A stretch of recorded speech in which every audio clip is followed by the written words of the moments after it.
I want to say something for the beginning. I think that Mr. Friedman, when he spoke about the world, he didn't pay attention to the Middle East. And I think it makes sense. Why? Because the Israeli-Palestinian conflict that used to be in the center of the international agenda is not longer anymore in the focus of the international community. Since 1973, let's say 1973, 40 years ago, was the last war between Israel and neighbor countries, Egypt, Syria, Jordan. Since then, 1973, no more war between Israel and Arab countries. All the operations, military operations that took place in the middle, between Israel and the conflict was with with terrorist organizations, Hamas, Hezbollah, Islamic Jihad, and so on. And the major military operation was against that kind of terrorist organization. It was the first Intifada, the second Intifada, the first Lebanon War, the second Lebanon War, and in between, small operations against terrorist actions. And the Israeli-Palestinian conflict became a conflict between, I can say, tribes, between maybe two nations, no more than that. Especially after the Arab Spring. Nobody really paid attention what will happen between Israel and the Palestinians. Egypt is Egypt. All what's happened in Egypt concentrate now in the domestic affairs after Assisi was elected as president and after Morsi and after Mubarak. When Mubarak was in power, the Israeli-Palestinian conflict was a major issue for Egypt. No more. Saudi, the most important thing for Saudi is Iran, not the Israeli-Palestinian conflict. Syria doesn't exist as a state any longer. So, when Mr. Friedman talked about the oil price, it has nothing to do today with the Israel-Palestinian conflict. This was not the situation in 1973 and even a decade or 2 decades after that. So we are alone. Israel and the Palestinians basically are alone. Even Secretary of State Kerry tried to do his best, and probably his best wasn't enough in this case, and tried to bring Israel and the Palestinians to a kind of an agreement, but he failed. And he failed also because it's not a very important conflict anymore. Otherwise, the United States would use much more power to enforce their influence on Israel and the Palestinians. On the other hand, something very strange happened. Both sides, Israel and the Palestinians, and I'm talking of the public opinion, they reach the public opinion in Israel and the Palestinians are very close on what has to be the solution. Everybody knows at the end of the day what will be the solution. It will be a two-state solution based on 67 borders with a swap of about 4, 5, 3%. Blocks of settlement will be annexed to Israel, and Israel will give in return land from the State of Israel by swap. Jerusalem, the Jewish neighbor, including those behind the Green Line, will remain under Israeli sovereignty. The Palestinians' neighborhood will be the capital of the Palestinian state, and they will be under the Palestinian sovereignty. And the Holy Basin will have a special regime. And the refugee problem will be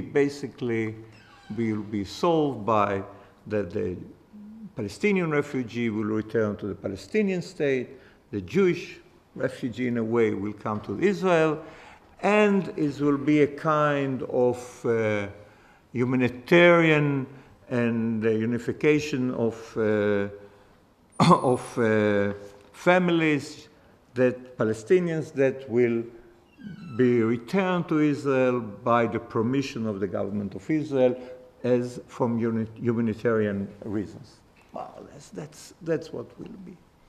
More than that, the Palestinians today agree to something that they failed to agree, and Mr. Moratinos and myself try to convince them that this is the right thing to do, that let's first agreed on border and security. And on border and security, we are very close, more than on the other issues. And what will be agreed on that is agreed. And this is a big change. And I can talk about the Israeli public opinion today, about borders and security, and the idea of the two-state solution. When I was in favor of two-state solution about 25 years ago in the Labour Party, about 2-3% of the Labour Party support this idea. Today it's a consensus in the Labour Party, but it's almost a consensus in the State of Israel. About, let's say, 70% of the population support it, and even among the Jewish population, about 65% support the two-state solution. So a big change, tremendous change. The idea of two-state solution was something that was totally unaccepted by almost all the parties in Israel 20 years ago. And among the Palestinians, it's more or less the same. So, what's the problem now? The problem? Again, leadership. That's the main problem. And I don't want to blame this leader or the other leader, but I can talk about, as an Israeli, from my point of view. I didn't vote for Abu Mazen, Mahmoud Abbas. I didn't vote either for Netanyahu, but he is my prime minister. So when I'm talking to the prime minister, I have to talk to my prime minister and to convince the people of Israel that the prime minister of Israel is going in the wrong direction. And what's important for Israel today is one major thing. How Israel will maintain as a Jewish and a democratic state.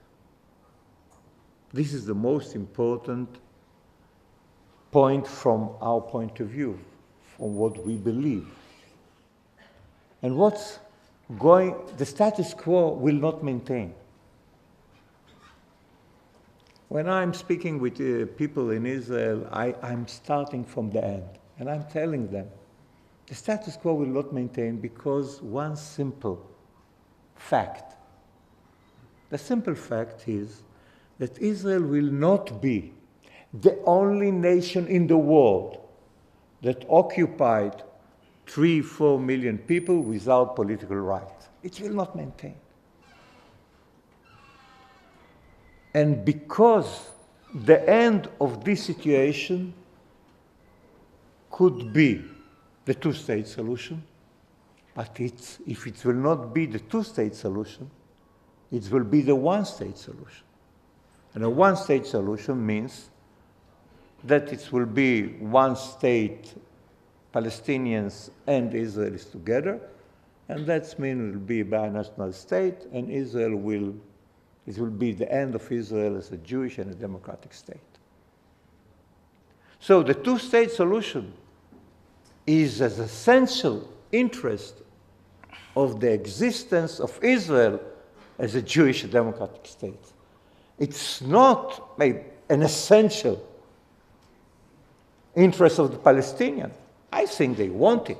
But as an Israeli, when I'm speaking about it, I'm speaking what is essential for my own people. And this is the major interest of Israel. So when Prime Minister Netanyahu is saying, oh, we have to blame the Palestinians, why the negotiation failed, why we are not making progress on the peace process, it's not important. Let's accept what the Prime Minister is saying.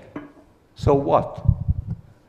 Is he saying, okay, if this is the situation, let's maintain the status quo. But the status quo is a major danger for the state of Israel. So we have to change the status quo. And what we have to do is to propose to the Palestinians, okay, we fail on the issue of the refugee, we fail the issue of Jerusalem, let's speak about borders and security, and in this case we can reach an agreement. It's clear we can reach an agreement. And therefore, what the major problem today in Israel is the debate about what we have to do now. So what I think we have to do now is first to present the Israeli plan. Prime Minister Netanyahu failed in the last 5 years to present any plan. What he really thinks about the future of the state of Israel. And let's say that the Palestinians will reject the plan.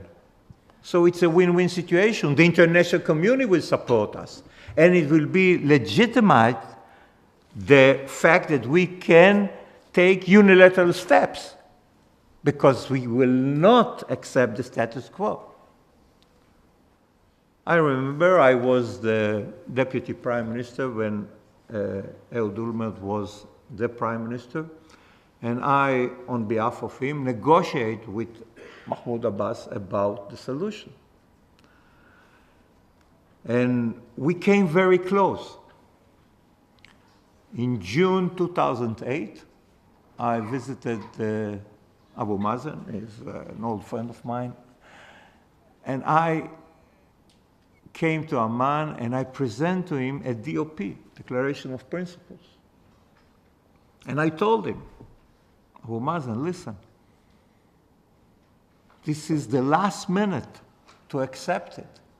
We will not stay in power in the next election. And the next election will take place in a year.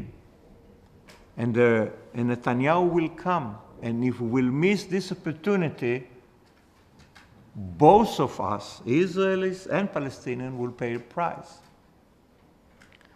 Unfortunately,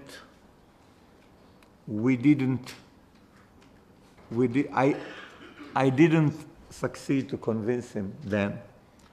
And after that, when Prime Minister Olmert proposed to him the proposal in September 2008, it was too late. It was almost the end of the term of Prime Minister Olmert, and we missed a golden opportunity.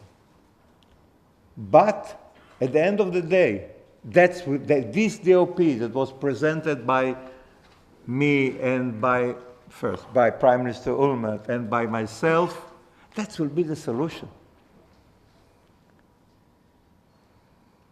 And the only question, what price both sides will pay till we will reach the solution that it's clear to both sides that this is the only solution and that's what will happen in the future. And I hope it will happen in the very near future because otherwise we will pay with bloodshed and life of innocent people from both sides. Thank you.